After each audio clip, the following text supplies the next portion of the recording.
Breaking news from the southern border. Customs and Border Patrol authorities say there has been a huge surge of Chinese nationals crossing into the U.S. through the U.S. border with Mexico, and it hasn't stopped in recent weeks. Senior correspondent Mike Tobin is in El Paso, Texas tonight with this data. Good evening, Mike. Good evening, Brett. Here in the El Paso sector, we have seen a recent spike with illegal crossings, but it's that dramatic spike, a dramatic increase of Chinese nationals crossing the border illegally that is drawing national security concerns. Now, Border Patrol says they have apprehended some 24,296 Chinese nationals crossing illegally.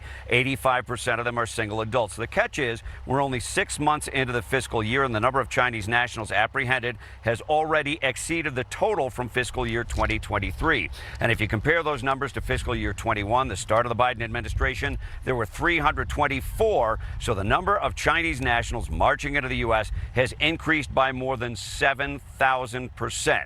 While we have seen the Chinese migrants crossing primarily in California, Senator Susan Collins of Maine has been directing attention to Chinese nationals showing up in her state and starting marijuana growing operations. Why is China sending its citizens, sneaking them into the country to open illegal marijuana operations in rural Maine communities?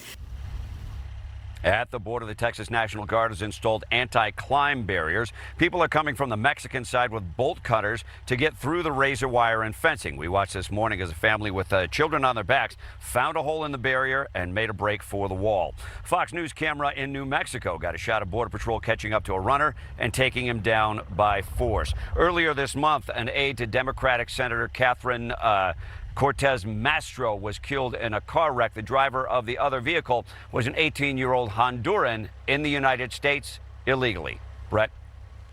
Mike, quickly, this number, the 24,000 Chinese nationals, it says apprehended. But if it tracks with how CPB has been talking about the release of that number of people into the U.S., we don't have an exact number of that, do we?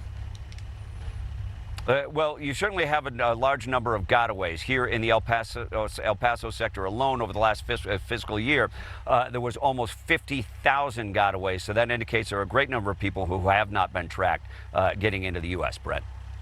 Okay. We'll continue to look at the numbers. Mike, thanks.